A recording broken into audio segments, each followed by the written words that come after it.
एमआयएमच्या नवनिर्वाचित नगरसेवक सेहर शेख यांनी आपल्या भाषणात पुढच्या 5 वर्षांमध्ये मुंब्रा संपूर्ण हिरवा करू असं वादग्रस्त वक्तव्य केलं। याच विरोधात किरीट सोमय्या यांनी एक निवेदन मुंब्रा पोलीस ठाण्यात दिलंय।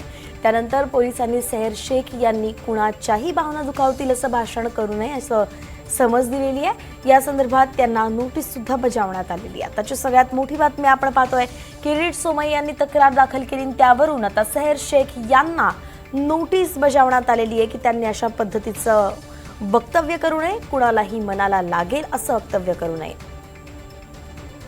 इथे एमआयएमची जी नगरसेविका निवडून आली होती सहार युनुस शेख, तिने एक भाषण केलं होतं। त्याच्यावर काही लोकांचा आक्षेप होता, बऱ्याचशा संघटनेचा वगैरे काही नेत्यांचा।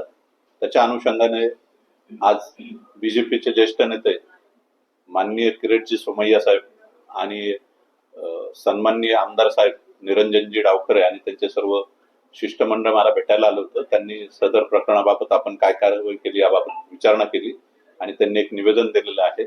परंतु जसं आम्हाला ते समजलं की त्या भाषणामुळे समाजामध्ये संभ्रम निर्माण झालेला आहे, काही लोकांच्या भावना दुखवल्या गेलेल्या आहेत, तर आम्ही त्या अनुषंगाने त्या जी सहार युनुस शेख आहे तिला बोलून तिचं स्टेटमेंट घेतलं आणि तिला नोटीस पण दिली।